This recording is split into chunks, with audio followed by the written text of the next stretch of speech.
All right.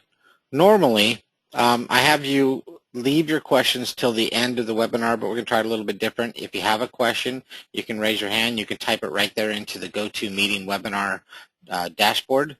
And if I see it, I will certainly address it.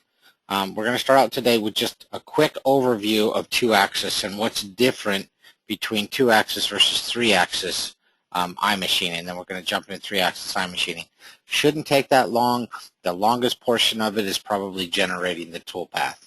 So let's go ahead and take a look at my screen, and we will begin. I've already set it up I've already set up the CAM project, so we can jump right in. Obviously, you have 2D and 3D iMachining. If you're on the newest version, you're going to have them listed up here. Let's jump into a 2D real quick. In 2D, you can do rough, rest, and finish. In 3D, you can only do rough and rest, and we'll address those when we get there.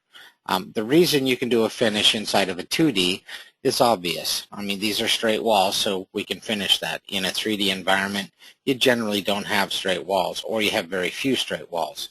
So in 2D iMachining, you can finish walls and you can finish floors. In 3D iMachining, you can do rough and you can do rest machining. And rest machining is different. It doesn't just do corners. It rest machines the entire 3D model. So starting with rough, let's just go ahead and generate some toolpath in here. So I'm going to go ahead and grab a profile, if it lets me. And we'll start here. We'll just take it around the top. And we'll go ahead and do that as well. All right.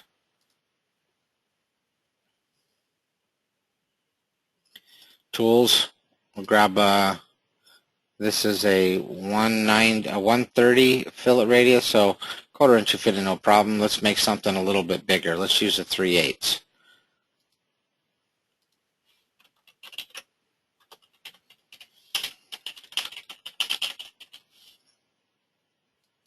This way we can do a rest machining operation. We'll do 1.75, 1.5, and 1. That's fine. Want to make sure that your number of flutes matches what your tool is, because we very much take this into consideration when creating feeds and speeds as well as step downs, cutting length. So we'll go ahead and select that. Levels, upper level is going to be up here. Oops, lower level is going to be at the pocket depth down here. All right, Technology Wizard, let's just go ahead and generate a toolpath, and this is our rough.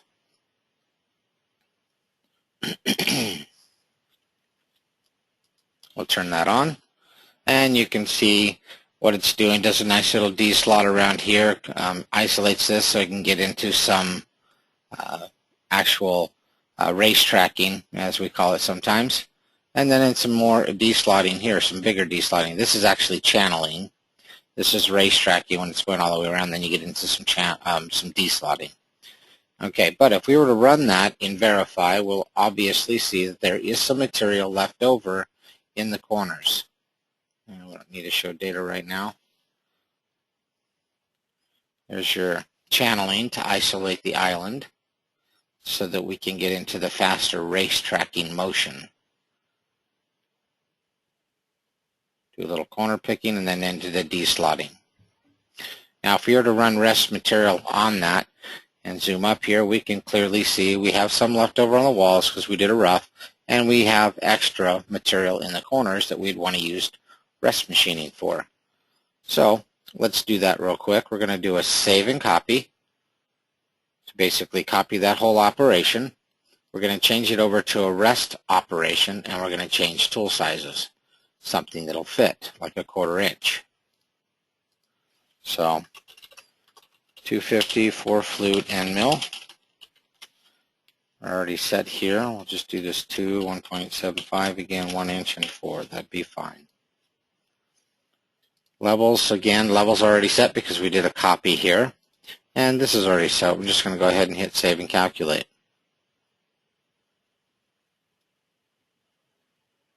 All right, let's turn that off real quick and turn this on. Now you notice that it only comes in, it's going to take one pass around the outside. Now the reason it does that is because we're set at 5 thousandths. The roughing pass is set at 10 thousandths. the rest machining is set at 5. So it's going to take one pass around the whole outside and then come back and take off more of the corners here. So if we go into simulation,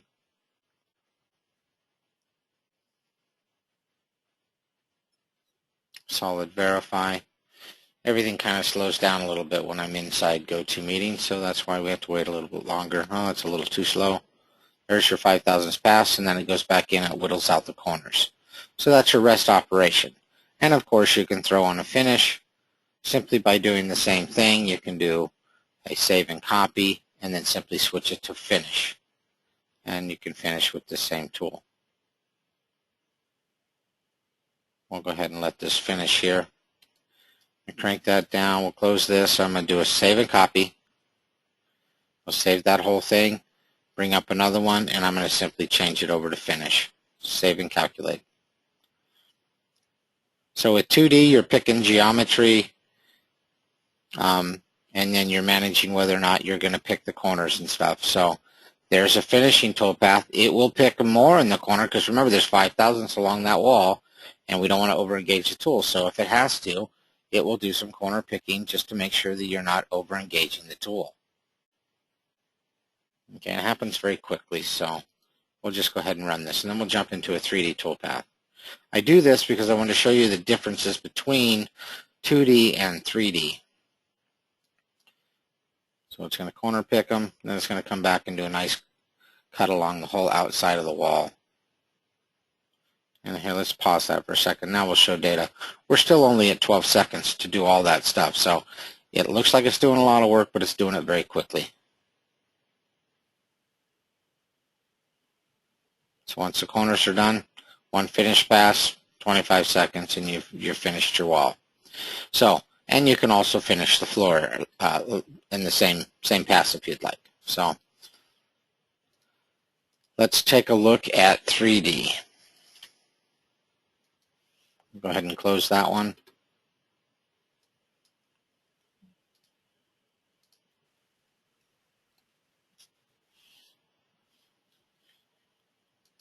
All right, let's do a 3D operation. You're going to notice right off the bat that all you have is 3D surfacing. That's because you're doing a 3D surface style cut. The first one that you create in 3D iMachining is your roughing operation. Any operation after the first one is an automatic rest operation. Unless you want it to be you can make another roughing operation, but by default, it is a roughing operation, or it's a rest operation, sorry. So let's go through that. In geometry in 2D, you would pick the actual geometry, but in here, it's looking at the entire target, so it's looking at the entire model. So nothing we have to do there unless we want to keep that tool in a particular area. And we'll do that a little bit later. But right now I want to rough the whole thing, so I'm not going to worry about defining a working area. Right now it's looking at the whole thing. And I can actually hit show if I'd like. It'll show you the whole target. Tools. Let's start off with the 1/2 inch tool for this one.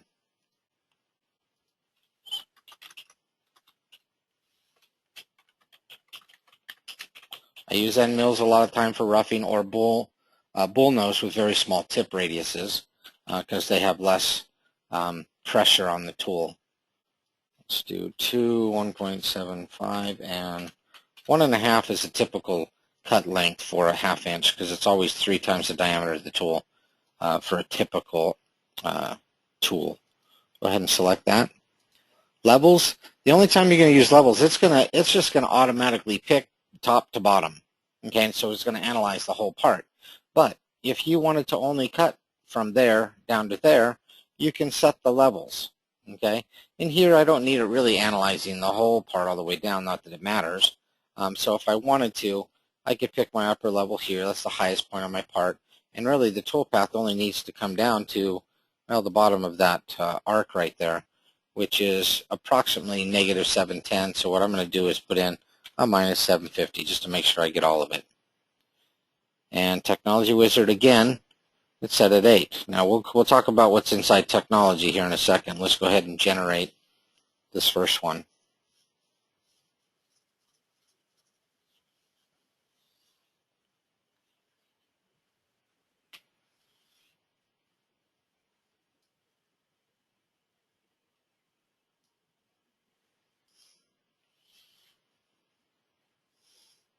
Now my voice might get a little bit jumbled while it's preparing for the rest material operation, so I try not to talk during this time much.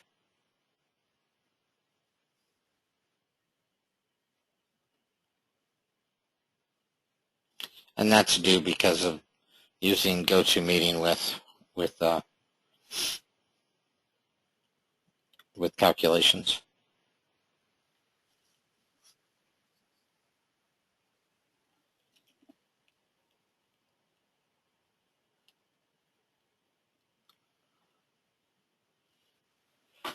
All right, so we have a toolpath. Let's go ahead and take a look at it. It's going to be quite a bit different than a traditional Z constant step down, but there's a lot of stuff going on in this toolpath here. First of all, you're going to notice how there's extra slices here and there's not here. That's because this particular path here is, or this surface is a lot more sloping. It's not so perpendicular, or straight up and down, I should say, vertical. This one is more vertical, and I'm drawing your attention to that because I'm going to show you a feature in here why that happens.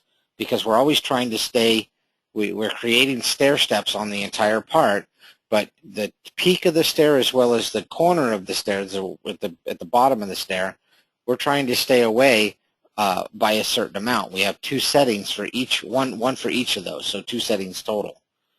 The other thing that's happening is it tries to regionalize the cutter. It tries to keep the cutter in one place for as long as possible before having to move.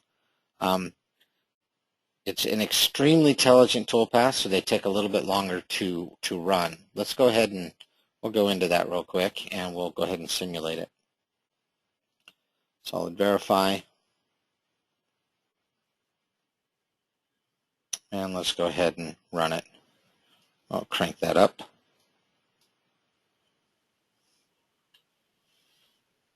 So it's going to take the big steps just like it does in 2D first, as deep as it can go, and then it works from the bottom up. It's a lot more efficient.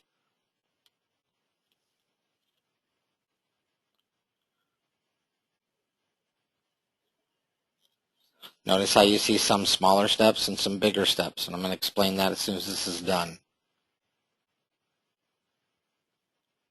It's got to be one of the easiest toolpaths to set up. You don't have to pick the target. It's already selected for you. You pick a tool. If you want, you pick levels, but normally you don't have to do that either. So really, you're picking a tool and you're picking a machining level. That's it. Everything else is done for you, for the roughing, for the rest, for everything that you do with 3D iMachining. It's going to preserve your tool. It's going to cut faster. It's going to give you a much better pre-finish, ready for a finishing tool to go in there. And there you have it. So you have different size steps, but that's for a very specific reason. So what we're going to explain now is why that is. Let's take a look at this. Inside technology, you have a surface and wall offset, as well as, and by the way, you can finish the floors in 3D. So you can finish all these flats if you'd like. So you have a surface, how far you're staying away from the surface, as well as a scallop height. Well, how does that work in conjunction with each other? Well, let's take a look at paint real quick. It's the best way to explain it.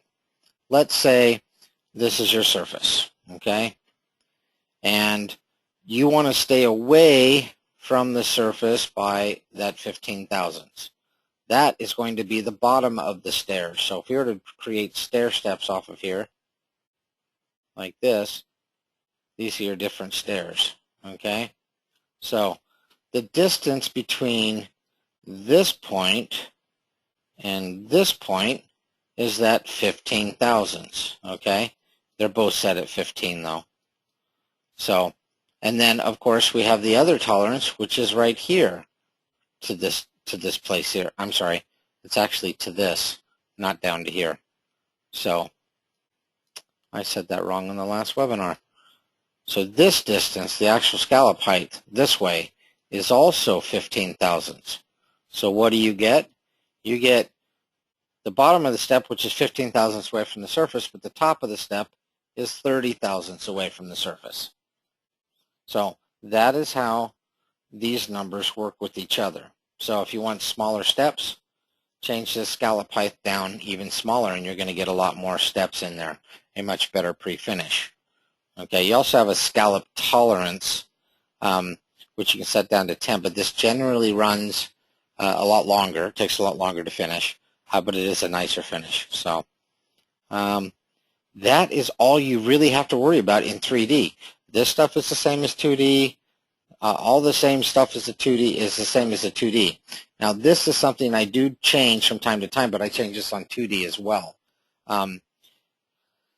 For instance, it's not showing it. We'll have to do another toolpath to show that. But a lot of times, like if it was cutting this floor, if it decided to cut this floor, a lot of times what will happen is it'll deslot its way in and then do more of a pocket style on this surface. But if you want to turn off that island molding, it won't go around here to isolate this island like it did in the 2D. What it would do is it come from the outside and cut it all from the outside. Now I think it'll moat if it absolutely has to, but you can turn it off. And I do that from sometimes. It really depends on the type of the part that I have and what the topology looks like. So how do you create a rest machining operation? Quite easy. Let's just turn off that toolpath. I'm simply going to do another save and copy. So I just copied all that information. And let me exit out of this real quick because this went to an asterisk. Shouldn't do that, and I see it happen every once in a while. Let's just generate it again.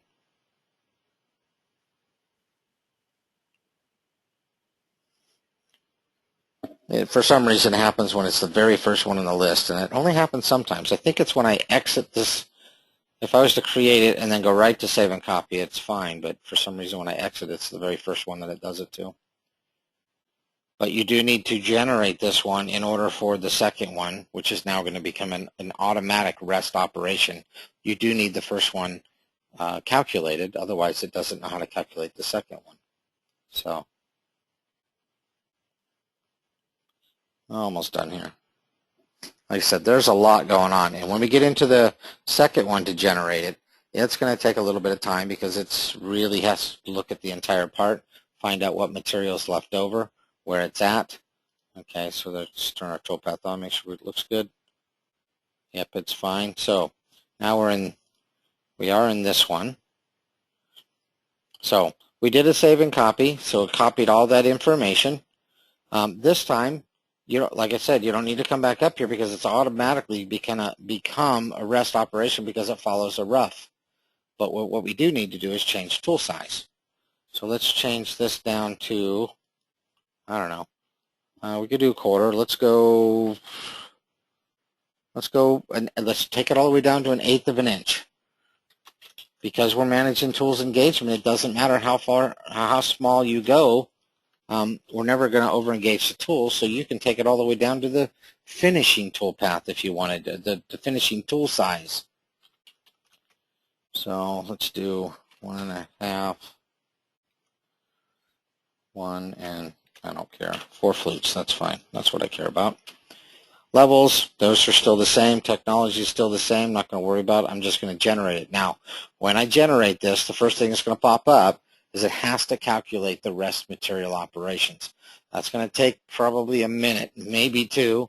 So I'm going to be quiet during that time because my voice will just get all choppy anyway because of the GoToWebinar. So let's go ahead and generate that.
All right, now it's doing the slices so I can talk.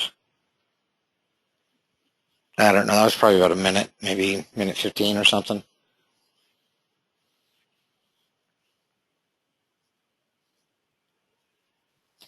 So we're always managing material. So whatever's left of the material, we're always paying attention to it. That is why the second operation just automatically becomes a rest operation. As long as you're using a smaller tool, it's going to calculate the difference between the bigger tool and the smaller tool and what was left over. That's what makes iMachining 3D even easier than 2D. Although 2D is pretty simple, 3D is even easier.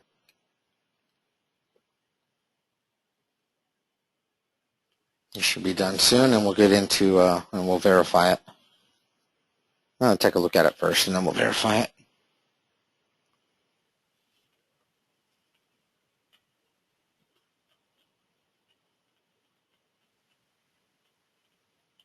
Probably taking a little bit longer because I jumped last webinar. I just went down to a 1/4 inch. This time I took it down to 1/8 of an inch.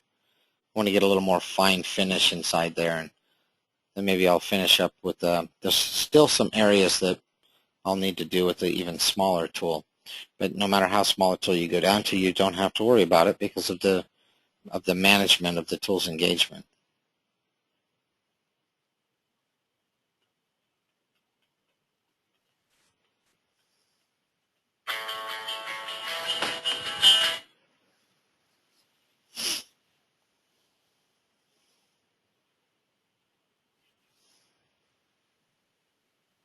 All right. Sorry about the phone call.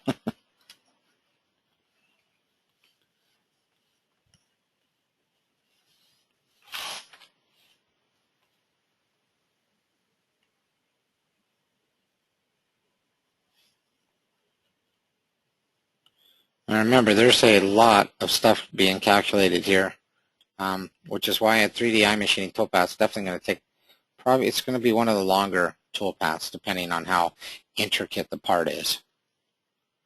But worth it. I mean, you're going to save your tools, you're going to save time on cycle times, you're going to have a better pre-finished state of the model than you would with traditional machining. I mean, the benefits outweigh the length of the calculation time, and this should be done now. All right, let's take a look at that.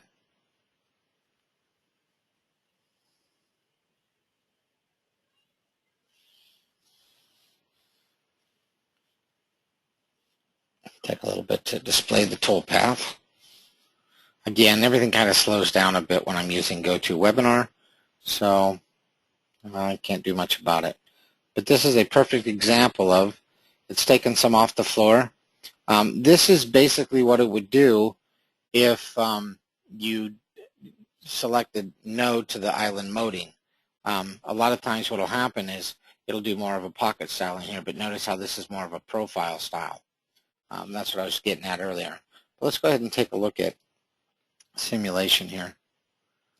Solid verify. It's calculating the updated from the last operation and verify.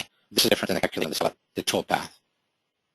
All right, so that's what the tool looks like after the first operation. Very nice pre-finished state, but there's still material left over. Definitely some in here, and a lot of the corners. There's material left over through here because this is its own little island. So let's go ahead and verify.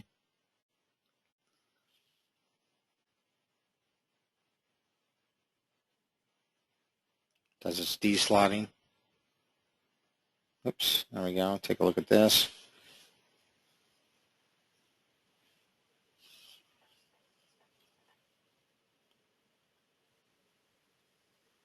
Again, it's going to do like the big tool did. It's going to go down as deep as it can and then work its way back up.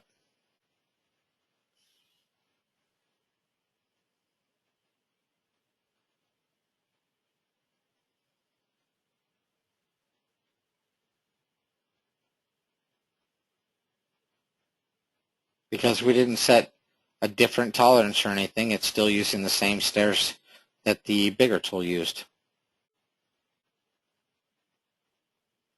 unless it needs to adjust for its size as well, which it will do in order to make sure that the scallop heights and the distance away from the surfaces are proper, are to the 15 thousandths, which is what the default is.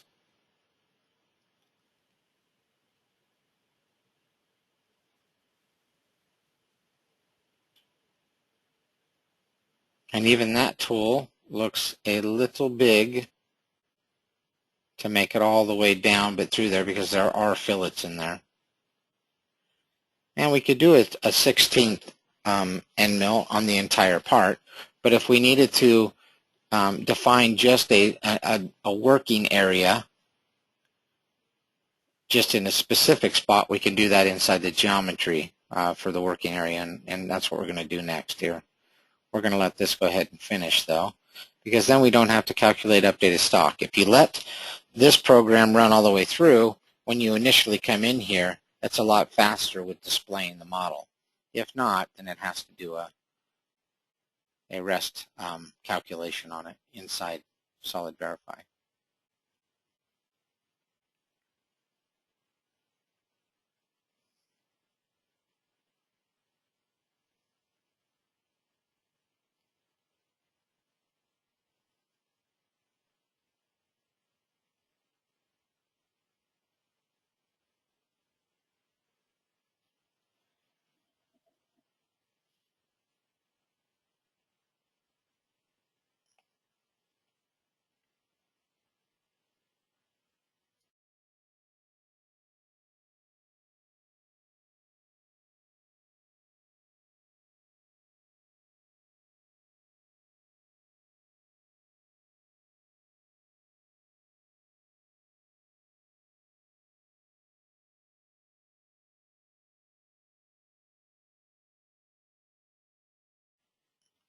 For anybody coming in late, I'm just being quiet right now because we're running a simulation on here. It should be done shortly.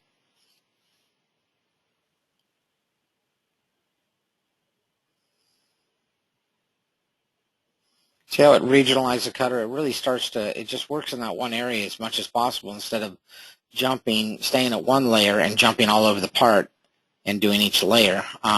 That's way less efficient than trying to regionalize the cutter, keep it in the same area.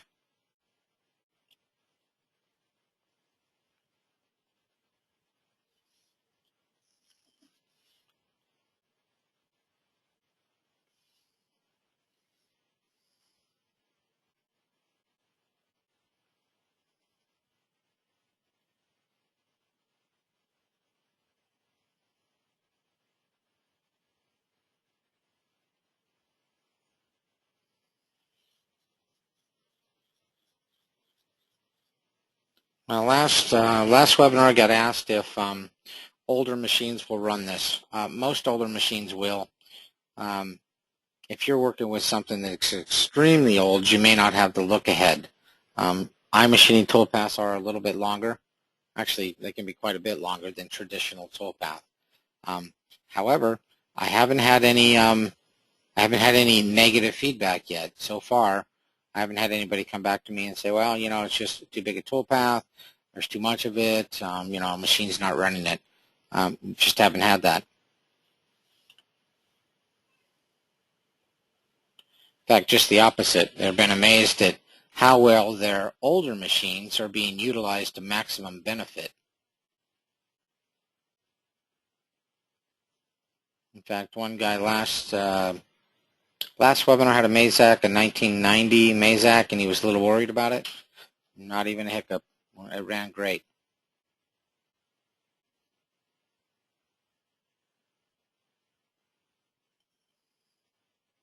Well, this is taking off some extra material because it is the rest operation.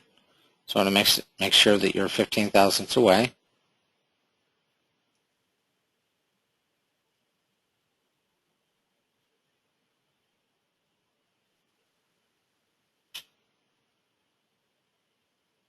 And we're at 5 minutes, 33 seconds so far, if you take a look up here.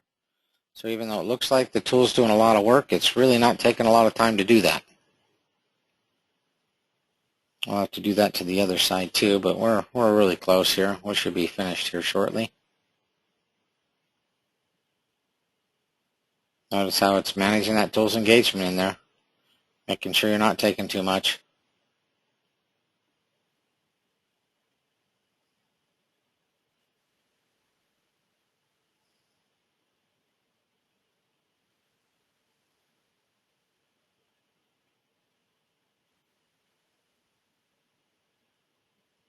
Do its little D slot to open that up, if you can get in there. Yeah, there's a fillet on the floor, so it's not, you can't quite do the floor all the way. But a smaller tool could. Although I wouldn't probably worry about that too much. I'd probably go with the ball and let it just do the rest of the finishing there. These scallops heights are only 15 thousandths high, so not a big deal on the small tool.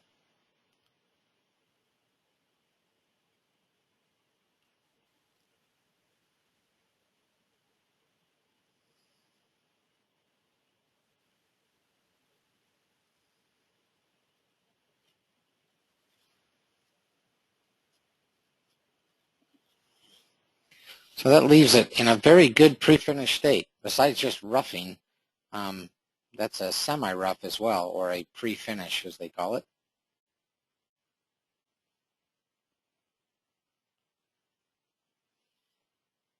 All right, I think we're just about done.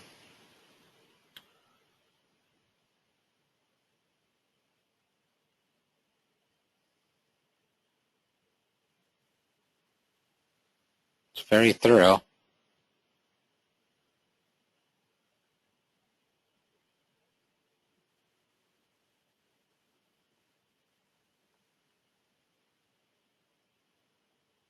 And of course, you can change any of these values. You can change the step over if you'd like. I'm going to go ahead and let that finish up. That should be the end of it, unless it comes over and tops off this, which is possible. We'll see. That's the highest point on the part. Nope, it looks like it's done. Great pre-finished state. Took 8 minutes to get you to a place like this. It's about a 3.5 inch block here, so not much time at all. Let's go ahead and take a look at managing where the tool cuts. Now, in the last one, we didn't get the tool didn't get very far into here, so I do need to take a smaller tool into this area. So I'm going to do another save and copy. Definitely your friend in this environment. And it's looking at the entire target, so if I just go with the smaller tool, it's going to try to do it everywhere. But if I want to do it just in a particular area, I'm going to go ahead and hit define. I'm going to choose my working area and say, let's go ahead and define that. I'm going to do point to point. And let's go look directly down on the tool. Let's do from, say, here down to there, over to, what's the point here?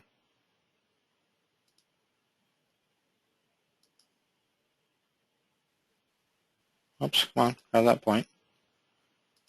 point, and back to this point. Okay, so I just want to stay in this area. And then on top of that, let's go ahead and grab a tool first. Center, that's fine. I don't need any overlap or anything. Tool, we'll grab a much smaller tool. Let's take it all the way down to, let's go down to a 32nd. What the heck? We'll do 16th, that'll work. 0.0625. There we are.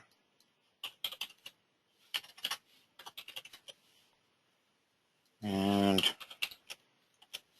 it's fine, 4 flutes. I'm not going to go down that length anyway.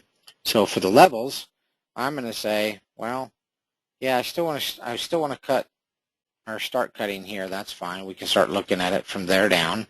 But I only want to go down to, I don't need to go down very far. The end of the tool is only going to come down to about here, so I'll just take it down a little bit more, like right about there. So I'm only going to cut between there and there. And everything else stays the same.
All right. I didn't talk during that time because you wouldn't be able to understand me anyway. Calculation took a long time. It's usually about half that time. Again, because of my GoToWebinar, it increases the length by almost 100%. It's twice as long. Now, when you go to calculate again, it will not have to calculate that updated stock. That only has to happen one time, unless you come back and you change one of these operations ahead of it. Then it'll have to re-update. But once it's been done once, you don't have to do it again. That means even though we've decided to keep the smaller tool in just this area, you could eliminate that boundary and do the whole thing, and it doesn't have to recalculate the stock because it's already done it. Okay. It doesn't just calculate the stock within this area that you chose. It calculated the stock for the whole thing. Okay.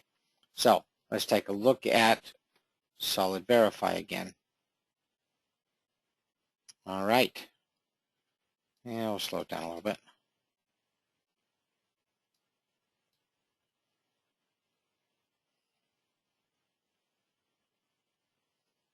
Let's crank it up.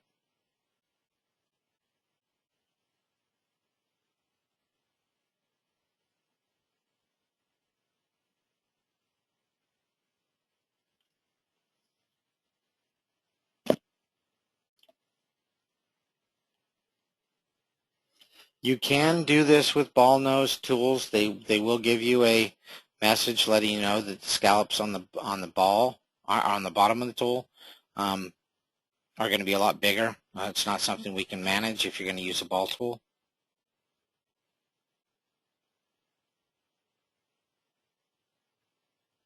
So even with that size tool, a 30-second probably would have been better.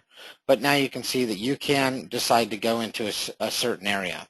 And if we wanted, we could change the tool, but it will have to recalculate based on that tool size. So if we want, we could run a compare on this real quick. Let's turn that off, run a compare. So you're clearly, looks like you're between 0 and 10 thousandths for your top here. Actually, we're probably right at the surface because when I built the stock for it, it was right at the surface. This is why it's saying it's between 0 and 10. But you can see that you're between 10 thousandths and 100 thousandths. Even if I put that at, say, because we shouldn't be any more than 30 anywhere. So if I put in, let's say, 40, I think we should still be dark blue everywhere. Execute.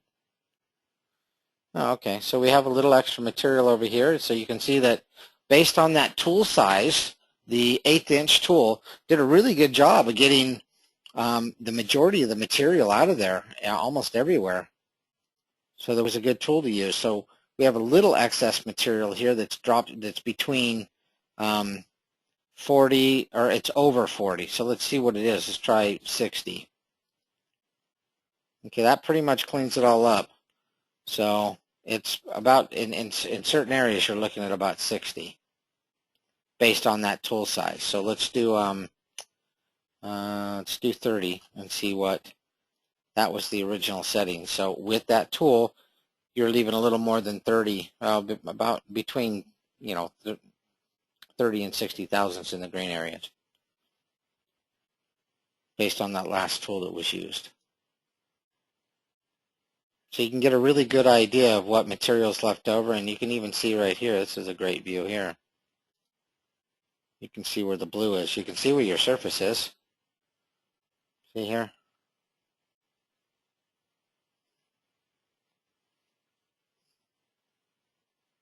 So that is iMachining. Any questions? I haven't seen any come in.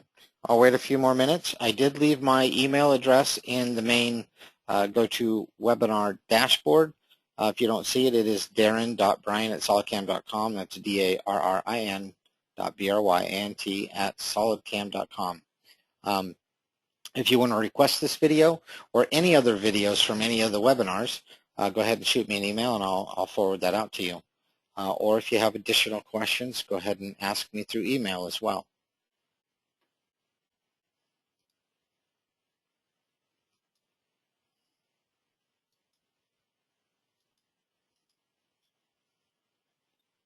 We'll wait around about another minute, and we'll go ahead and close out the session. Excuse me. I appreciate you guys joining me. Hope you got something out of it. We do webinars every Wednesday. I do my own webinars every Wednesday, and every other Wednesday we do the iMachining, the live iMachining webinar. Today was, I believe they were doing actually 3D iMachining today as well, but up at a live representation or presentation. All right, we're going to go ahead and close out today. I'll look forward to seeing you next time. Please shoot me an email if you have any questions. Have a nice day.